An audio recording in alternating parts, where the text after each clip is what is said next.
pendant cette vidéo ou si vous voyez cette vidéo en replay sur YouTube, salut Arkend. Si vous avez des questions, si vous avez des anecdotes, des choses à nous dire par rapport à l'elfe lunaire, si je dis des bêtises et que vous n'êtes pas d'accord, vous pouvez le dire aussi. Donc voilà, n'hésitez pas, on est là aussi pour échanger et pour parler de tout ça. Alors, comme vous le savez, ces Dice Throne Tactica sont faits, c'est du Bad Quartz, sont faits pour vous donner quelques conseils, quelques aides de jeu pour jouer ce personnage. Donc j'espère que ça vous servira et puis bien entendu, n'hésitez pas à nous dire s'il y avait quelque chose qui vous changeait bizarre ou voilà. Après, je n'ai pas les anciens fuses, hein. C'est juste des conseils et voilà. Après, avec quelques parties, quelques conseils qu'on peut vous donner sur ce personnage. Alors, on va commencer déjà par regarder les dés. Alors les dés. La feuille de personnage, vous voyez qu'il y a 3 arcs, 3 flèches, où on a 2 pieds et une lune qui va vous permettre, comme vous le savez, d'obtenir les ultimes. Donc, en termes de jetons, vous avez un jeton qui est un éblouissement, qui vous permet, qui est très très intéressant, qui vous permet en fait, lorsque quelqu'un va finir sa phase offensive, il va lancer un dé, et sur 1 ou 2, son attaque ne fera absolument rien, c'est-à-dire aussi bien que ce soit des effets de jetons ou des dégâts, il n'y aura rien du tout sur l'attaque, donc c'est plutôt très fort. Maintenant, c'est une chance sur 3, donc il faut avoir un peu de chance quand même dans le lancer de dés. Maintenant, comme vous le savez, dans Dice Throne, les dés, ça peut se modifier, donc à vous de le faire en conséquence. Ensuite, vous avez un jeton qui est enchevêtrement, que vous avez dans d'autres personnages, mais ça on le verra un peu plus tard lorsqu'on parlera de ces personnages. Ça permet de réduire de 1 la phase de lancer. Donc au lieu d'en avoir 3, votre adversaire en aura que 2, si bien sûr il a ce jeton enchevêtrement, et puis bien sûr ça part.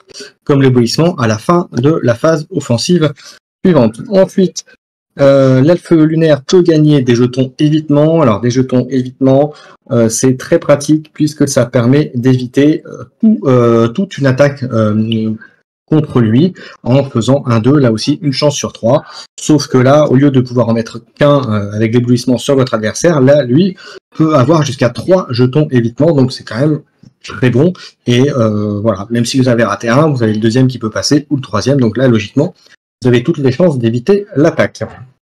Et enfin, dernier jeton qui est très important pour l'elfe lunaire, et que vous allez le voir tout à l'heure, mais c'est quelque chose qu'on va essayer de placer le plus vite possible, c'est le prix pour cible, puisque là, ça fait lorsque vous finissez une phase offensive et que vous infligez des dégâts à votre adversaire, les dégâts sont augmentés de 2, donc ce qui n'est pas rien dans le Drystone, puisque je le rappelle, c'est quand même le but, c'est de tuer votre adversaire, de le mettre à 0, avant d'être vous-même mis à terre. Donc voilà pour les dés, les jetons. On va maintenant passer au plateau, mon cher Rufus. Et on va commencer par l'aptitude. Alors, on rappelle, le plus simple, c'est les arcs, 3 fois. Ensuite, 2 pieds et une seule lune. Donc, l'arc, ça sera l'attaque la plus simple à obtenir. Salut Franck. La plus simple à obtenir, puisqu'on a une chance sur 2 par rapport au dé à avoir cette icône. Donc, l'attaque la plus basique, donc vous avez vu 4, 5 ou 7 dégâts, ce qui est quand même déjà très correct pour une attaque basique. Maintenant, il y a des évolutions qui sont intéressantes. Alors attendez, moi je vais les prendre avec vous pour pas me tromper dans cet ordre. Donc il y a Arc 2 qui est là, et là on voit que l'intérêt, donc ça coûte 2 CP, donc ça fait partie des cartes que vous allez pouvoir mettre dès le premier tour. Maintenant, si généralement, on le verra juste après, si vous avez d'autres améliorations, généralement, vous allez privilégier les autres améliorations plutôt que celle-ci, mais on verra ça après pourquoi. Ceci étant dit, Arc 2 peut être très bien, puisque si vous avez 4 chiffres identiques, vous infligez enchevêtrement, donc un jet de lancer en moins pour votre adversaire, donc c'est plutôt très intéressant. Et puis quant aux dégâts, salut Demons, quant aux dégâts, 4, 6 et 8, ça fait 1 de plus. Disons que là, le gain, c'est clairement l'enchevêtrement et la possibilité, surtout si vous alignez 4 chiffres identiques, donc c'est quand même assez compliqué et assez difficile à faire. Voilà. Clairement, c'est une amélioration que voilà, vous mettrez si vous n'en avez pas d'autres à mettre en jeu. Mais voilà, mettre un enchevêtrement, c'est plutôt pratique. Ensuite, il existe aussi l'arc 3. Donc là, qui là va coûter 3 CP, donc relativement cher. En termes de dégâts, 5, 7, 9. Là, on gagne 1 par rapport à l'amélioration précédente. Et là, au lieu d'avoir 4 chiffres, il vous en faut 3 pour faire l'enchevêtrement. Donc là, le coût est un peu élevé, mais bon, si vous avez joué intelligemment et que vous avez gardé des CP, des points de combat pour la mettre en jeu, c'est pas mal. Là encore, c'est une évolution que vous allez mettre si vous n'en avez pas d'autres à mettre en jeu, et on va voir pourquoi après, parce que les autres sont quand même intéressantes. Maintenant, à défaut, c'est quand même des bonnes capacités. On va ensuite passer, mon cher Rufus, à tir à couvert, qui est la capacité, on va dire, une des capacités principales défensives, au-delà de celle qu'on verra après. Mais c'est une capacité, donc il vous faut 2 arcs, 3 pieds. Donc vous avez vu le pied, il y a 2, et les arcs, il y en a 3. Donc c'est quelque chose que globalement vous allez souvent utiliser par défaut si vous n'arrivez pas à utiliser les autres capacités. Pourquoi? L'elfe, on va le voir dans les capacités, vous allez principalement chercher à obtenir les lunes, donc obtenir les 6, puisque vous allez voir que les capacités les plus intéressantes sont faites avec ces 6. Si jamais vous n'avez pas ces 6, généralement, la plupart du temps, vous allez aller chercher justement ce tir à couvert parce qu'il sera facile à obtenir. Enfin, plus facile à obtenir généralement. Concrètement, si vous n'avez pas de 6, il y a toutes les chances que vous puissiez obtenir le tir à couvert. Voilà. Ou ensuite, sinon, si vous n'avez pas les 6, c'est tir à couvert ou petite 8 ou grande 8, on va voir les effets juste après. Alors, tir à couvert, il y a une amélioration. Alors, je précise, tir à couvert, ça fait donc évitement et 7 dégâts. Et 7 dégâts, c'est correct. Mais surtout, gagner un jeton évitement, ça peut être très important, surtout si vous avez des héros adverses qui frappent fort.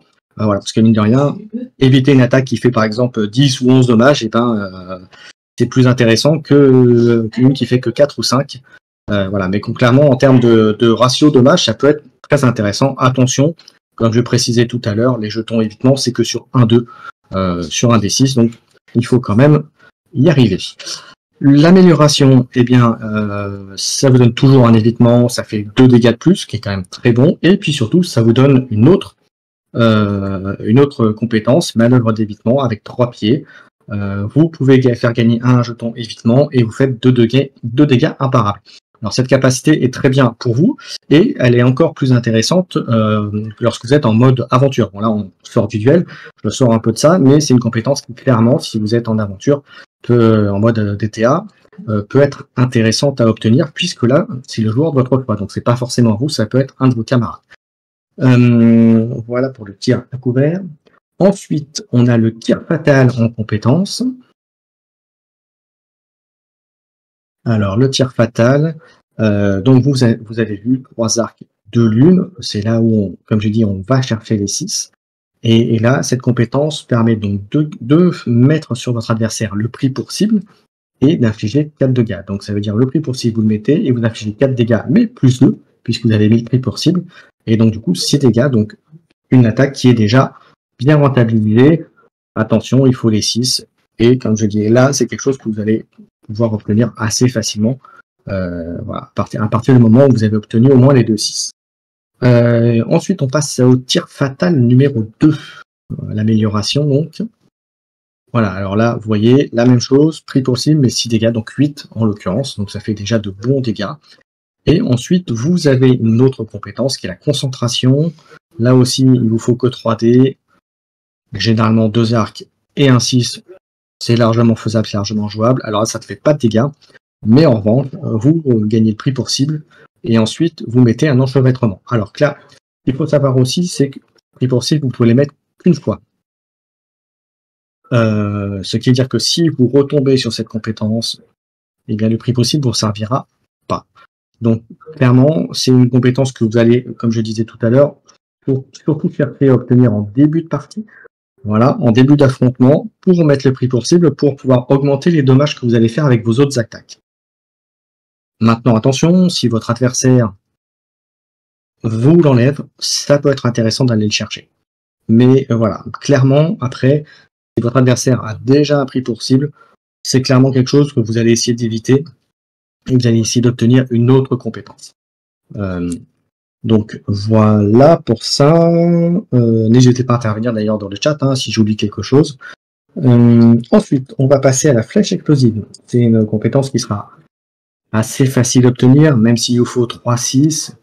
Si vous êtes, comme je dis, dans l'optique d'aller chercher les 6, avec un peu de chance, vous allez le récupérer là aussi relativement facilement. Bien entendu, ça dépend bien sûr de vos GT. Alors, qu'est-ce que ça fait cette flèche explosive? C'est vous lancez 5 dés et ensuite vous infligez 3 dégâts, plus 1 par arc et plus 1 par pied. Et en plus, vous faire perdre 1 CP par 6 et vous infligez l'éblouissement, donc le fait que votre adversaire, lors de son attaque sur 1-2, son attaque est à oublier. Donc, c'est plutôt très fort, ça peut faire de gros dégâts, d'autant plus si vous arrivez à l'améliorer avec ce flèche explosive numéro 2.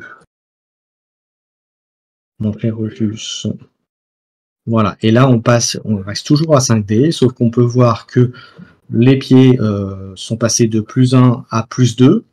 Voilà, et pour le reste, c'est exactement pareil, mais déjà on peut augmenter sérieusement les dégâts que l'on inflige à votre adversaire, et puis si en plus, sur ces dommages-là, vous avez pu mettre un prix pour cible juste avant, eh bien ça peut faire très très mal. Et puis après, ce flèche explosive, vous avez aussi flèche explosive 3, donc ça peut être amélioré encore une fois. Voilà, vous passez de 2 CP à 3 CP.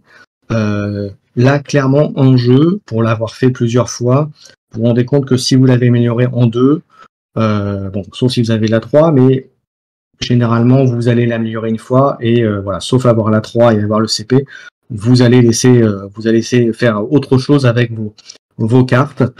Ceci étant dit, flèche explosive 3 est très intéressante aussi, puisque là, vous voyez, en termes de dégâts, ça n'a pas changé. En revanche, vous infligez en plus un enchevêtrement. Donc, à vous de voir. Gagner enchevêtrement en plus, c'est bien. En termes de dégâts, ça ne change pas grand-chose. Vous mettez le jeton, par contre, enchevêtrement.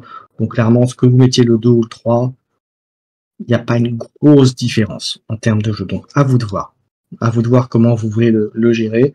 Mais, clairement, si vous avez la possibilité de mettre au moins une amélioration de flèche explosif, faites-le. Ensuite, on va passer à la petite suite avec le tir enchevêtrant. Alors, moi, en même temps, je me remets là-dessus pour suivre en même temps. Alors, donc la petite suite, donc c'est en général quelque chose qui est assez simple à obtenir. Vous faites enchevêtrement et vous infligez 7 dégâts. Bon, c'est classique, si vous n'arrivez pas à vos 6, comme je disais tout à l'heure, vous aurez souvent soit la petite suite, soit le tir à couvert qu'on a vu tout à l'heure avec les 3 pieds. Voilà, mais c'est les deux pouvoirs que vous allez avoir on va dire, le plus souvent par défaut. Donc voilà. Et là, donc sur celui-là, ce tir enchevêtrant, vous avez l'amélioration de tir enchevêtrant 2. Alors, voilà. Qui lui donc fait la petite amélioration, c'est vous faites 2 dommages de plus. Et puis bah, là encore, si vous avez eu la chance de mettre un et pour cible juste avant, et bien c'est quand même 2 dommages de plus, donc passer de 9 à 11 dégâts. Voilà, ça peut descendre très très vite votre adversaire. Ensuite, on va passer à la grande suite avec le tir aveuglant. Alors bien entendu, n'hésitez pas à intervenir par rapport à ce que je dis, si vous avez des questions par rapport à ça, par rapport à ce que j'ai dit. N'hésitez pas à intervenir, à le mettre dans le chat, ou si vous voyez en replay cette vidéo, à le mettre dans les commentaires, et puis je répondrai bien entendu derrière. Alors, tir aveuglant, la grande suite, donc là, on voit tout de suite que c'est intéressant à plus d'un titre parce que vous infligez un éblouissement à votre adversaire, donc le fait qu'il puisse rater son attaque, un évitement pour vous qui vous permet vous d'éviter une attaque, et enfin vous limitez 8 dégâts. Et puis ce cerise sur ce gâteau, encore une fois, si vous avez réussi à mettre le prix pour cible, eh bien il prend cher juste cette attaque. Donc intéressant, voilà, c'est clairement vous mettez un jeton chez lui, un jeton chez vous, et comme vous le savez, vous avez pu le voir lorsqu'on a parlé des cartes génériques, il n'y a pas non plus énormément de cartes qui permettent d'enlever ou de se débarrasser des tokens. Donc voilà, vous mettez vraiment une menace parce que mine de rien, faire rater une attaque ou ne pas en prendre, c'est quand même, ça reste très très fort. Maintenant, vous êtes dépendant de vos dés, de toute façon. Ensuite, on va passer à Eclipse, qui est le pouvoir que vous allez essayer de chercher le plus vite possible, puisque ce qui vous permettra... Ah oui, j'ai oublié l'amélioration de tir aveuglant, exactement, je l'ai un peu oublié. On revient en arrière, tir aveuglant 2, donc l'amélioration de la grande suite. Et là, vous voyez, ça rajoute pour le tir aveuglant 2 dégâts supplémentaires. Donc, de 8 à 10, c'est quand même très intéressant. Et surtout, ça vous donne une compétence qui est très utile, très utile dans le sens où si vous n'arrivez pas à obtenir les autres capacités, c'est quelque chose que vous allez pouvoir faire relativement facilement. Alors, c'est très bien à plus d'un titre, parce que ça demande un arc 2 pieds et un 6, relativement faisable.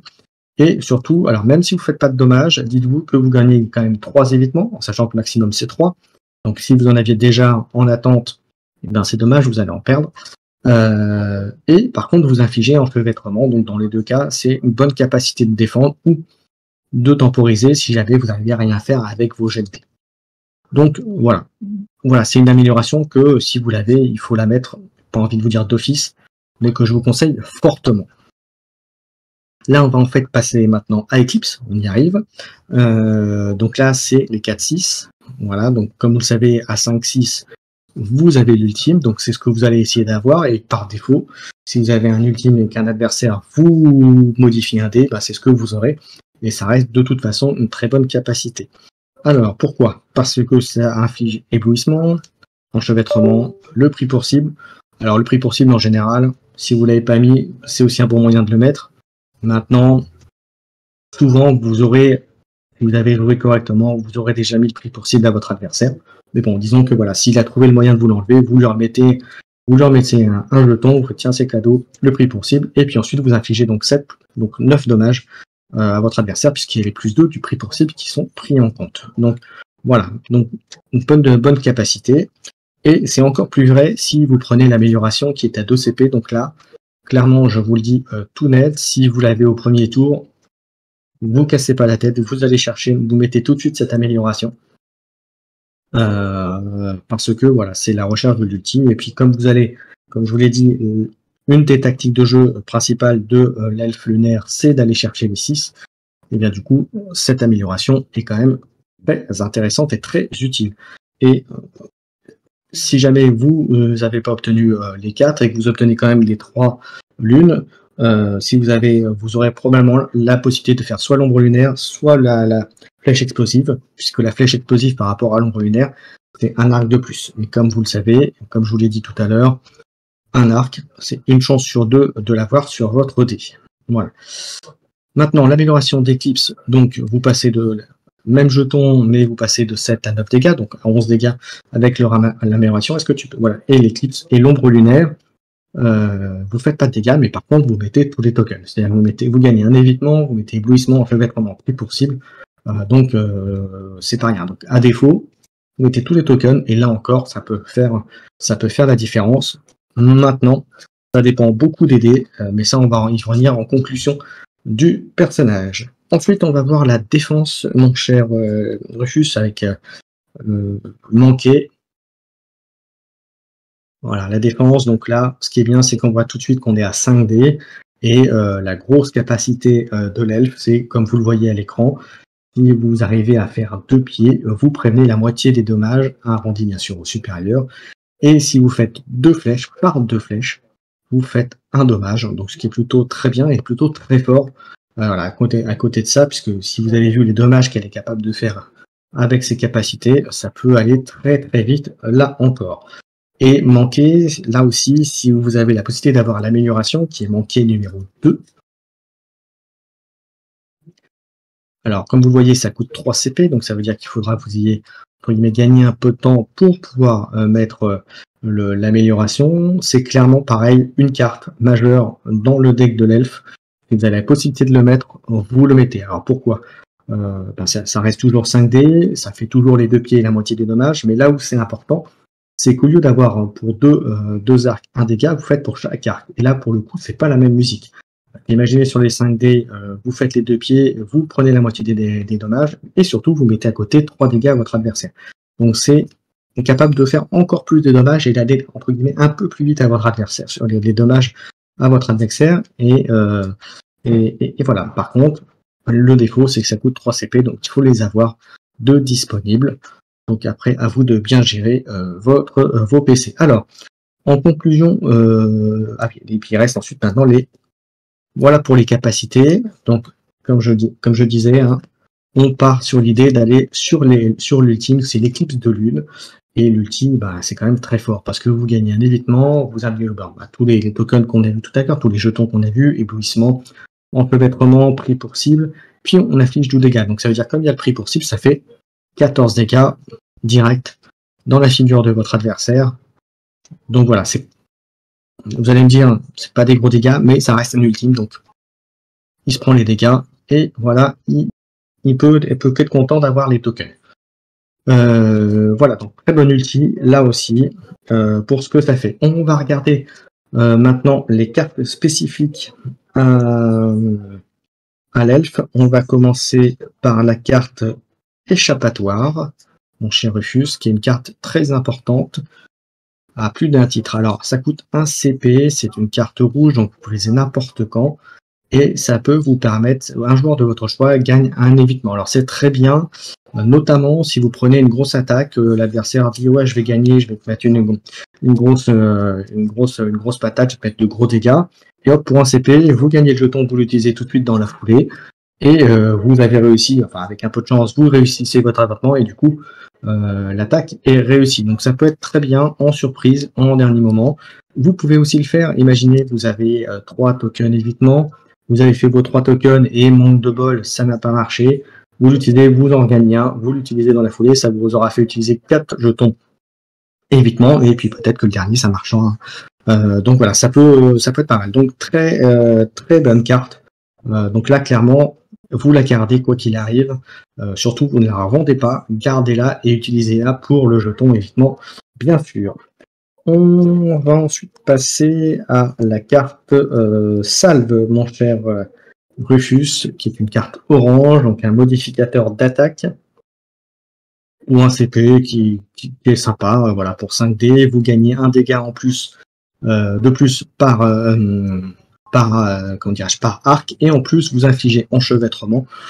Donc voilà, c'est un petit plus. Donc, clairement, vous allez plutôt l'utiliser déjà pour les dégâts, mais la certitude de mettre un enchevêtrement.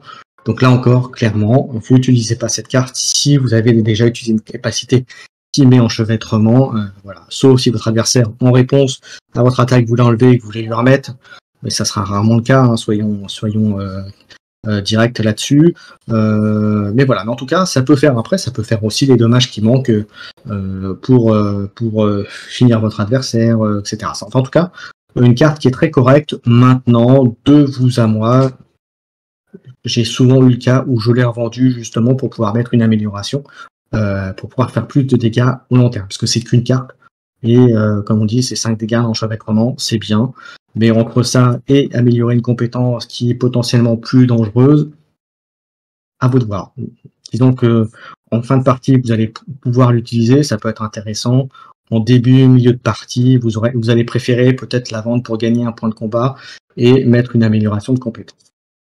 Voilà. Ensuite, on a le Prends ça, une carte orange également.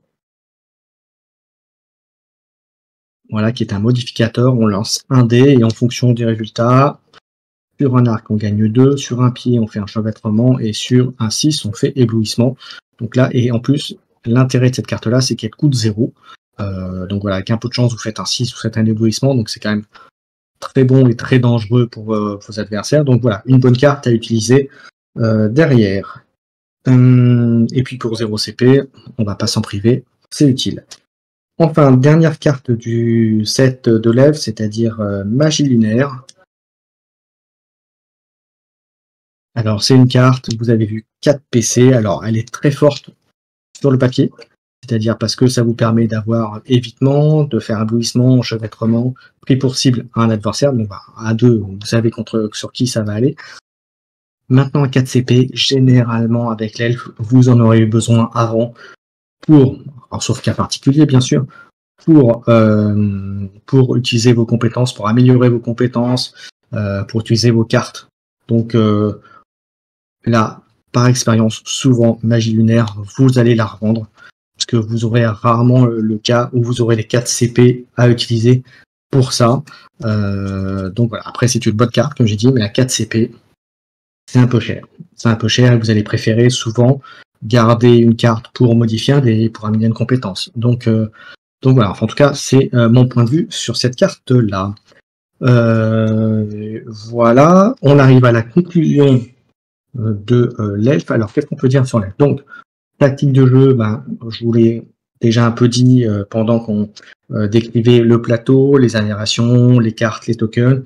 C'est vous allez chercher au maximum, aller chercher, alors c'est une des tactiques de jeu, hein, aller chercher au maximum les 6, et puis si au deuxième lancer, souvent vous n'avez pas assez de 6, vous allez vous repartir sur les suites, petites ou grandes suites, ou sur le tir à couvert avec les pieds, les deux arcs.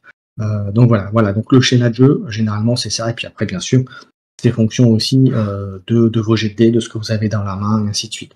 Mais sachez aussi qu'en tactique, principalement, vous allez chercher en début de partie le plus vite possible à mettre un prix pour cible, et sinon à aller chercher donc bien sûr les 6, et aussi à gagner des évitements, très souvent des évitements, pour essayer de gagner, puisque une attaque ratée, eh bien, c'est quand même pas rien dans ce jeu, c'est un différentiel assez énorme en termes de points de vie et en points de dégâts subis ou faire subir à votre adversaire.